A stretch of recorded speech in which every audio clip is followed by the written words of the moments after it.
guys, today we are going to do the second page on the layering with colored pencils technique worksheet.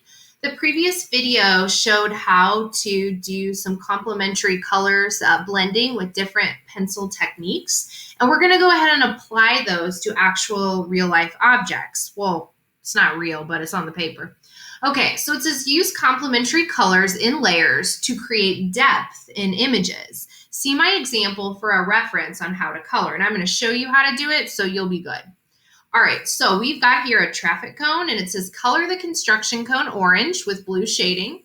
We've got bananas, color the bananas yellow with purple shading. And then we have the apple. It says color the apple red with green shading. Okay, so let's go to the document camera. All right. A lot of times when I shade something or I color something, I know this is a little extreme, people will say, oh my gosh, that looks so good. How did you make it look that realistic? How did you make it look that good?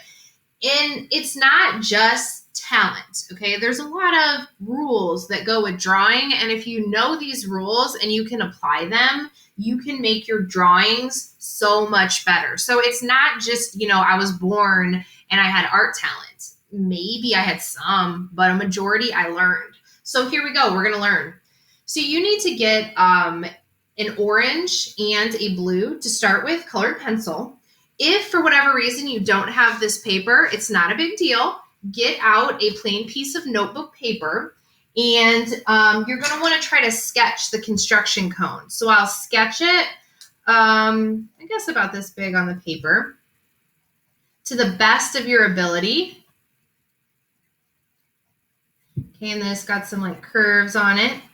Okay, so you would just sketch it and then color it, and then I would grade it that way. Okay, all right, so back to ours. So what I'm going to do is I'm going to start with the orange. And whenever I'm drawing with colored pencil, I never press down too hard right at the beginning. I want to start with a light, smooth blending.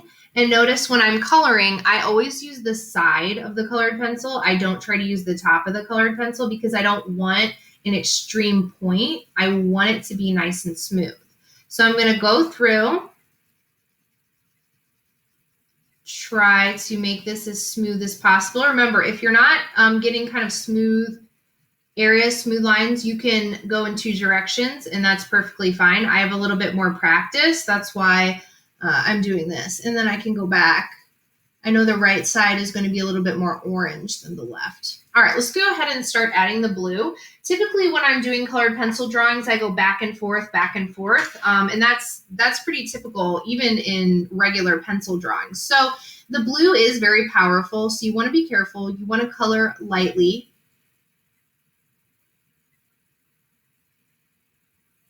And honestly, since this shape is more of a cone, it would probably look better if you turned it on its side and color that way. Because then if you were doing lines and you had a few lines that showed, it would be the same direction as the shape.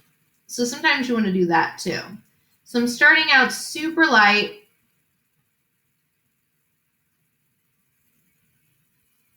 And then I can slowly add more. If it's looking too blue and you're like, okay, that doesn't look like it has enough orange in it, you can go back and add orange. That's what I do. All right, so I'm going to go back, add some more orange, and it'll blend it in a little better. So now, to me, it looks more like a shadow versus just putting blue on the paper. You have to work with this. This is not an immediate thing. So I've got some lines, I have a hard, fast line right here, and I don't like that. So I'm going to try to take my blue and see if I can smooth that out lightly by going another direction and make it transition a little better. So that would be the traffic cone. Okay, I like this one a little better. This is the one I did previously because I brought that shadow all the way up. And that would be true. If it was in true shadow, the shadow would be brought all the way up. So these kind of tricks that I'm using, going back and forth, also always accepting the fact that you may not do it right the first time. So when I brought my picture to the other one and I noticed, hey, it didn't go all the way to the top with the shadow. I'm okay with the fact that I need to go back and correct and redo. That's very common in art, is like the redo process, and that is okay that you have to do that. So get that in your mind. If it's not right the first time, that doesn't mean you're terrible. That means you're learning, okay? All right, let's do the bananas. So the bananas, we're gonna use yellow, and we're also going to use purple. So again, I always start light. So I'll take my yellow and I'll lightly color these. If you don't have this worksheet, you can just lightly sketch them. If they look a little, you know, a little off, a little funny, I get it. It's fine. Just do your best. Okay, so we're practicing these techniques so that we have these in our mind, in our drawing, I was gonna say toolbox, I guess, so that when somebody says, hey, you wanna draw this? How'd you make that look so good? Well, this is how I made it look so good, all these rules. Okay, so I got a light layer of yellow, and I'm gonna go through now and I'm gonna start adding some shadow on the bananas at the bottom. The edges of the bananas are usually a brownish, and there's shadow on the stem. So I'll go through lightly. I usually use, again, the side of the colored pencil instead of the top.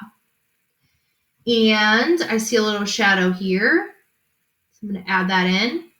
Again, I start out and I'm going to have to go back and like touch this up and finish it. Sometimes I color in circles. It's just what I'm doing right now.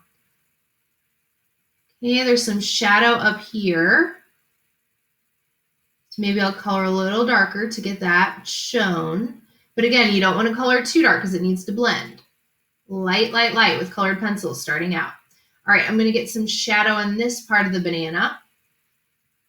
It's looking a little purple to me. I'm going to go back in with that yellow so that I can smooth it out a little bit. Remember, you can stop this video at any time if you're getting frustrated. So I'm going to go back in with that yellow. And that also helps blend it sometimes when you take the other colored pencil and you go back. Okay, and now I have a set of bananas that have shading. All right, last but not least, we have the apple. And I know it doesn't look like it, but it is green and red. So I'm going to take my green and my red.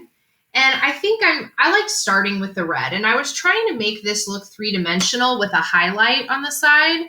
So when I shade this, I'm going to put like a medium shade all over the apple, but I'm going to leave it lighter on the right side.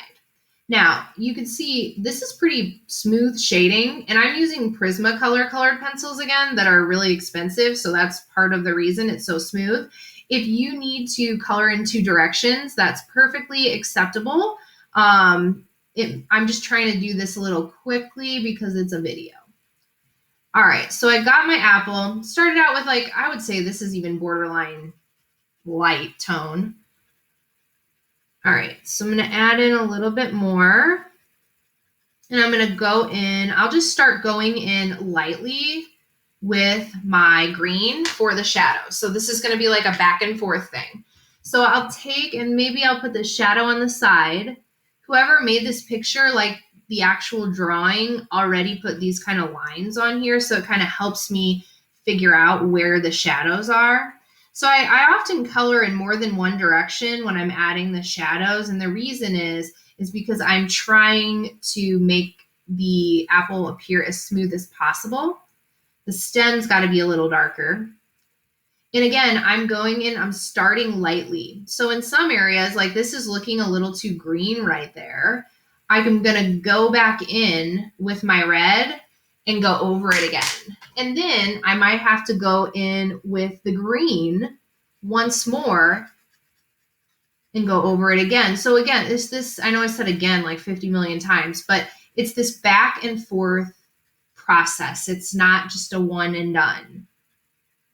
All right, so I'm going to go back through. I'm going to add more red. And just so I don't have to make like a time-lapse video where it's really, really long, I'm going to go ahead and stop right there. And I know it needs more work. So you keep going in with the red, keep going in with the green until you got this desired apple on this side. If you have questions, let me know.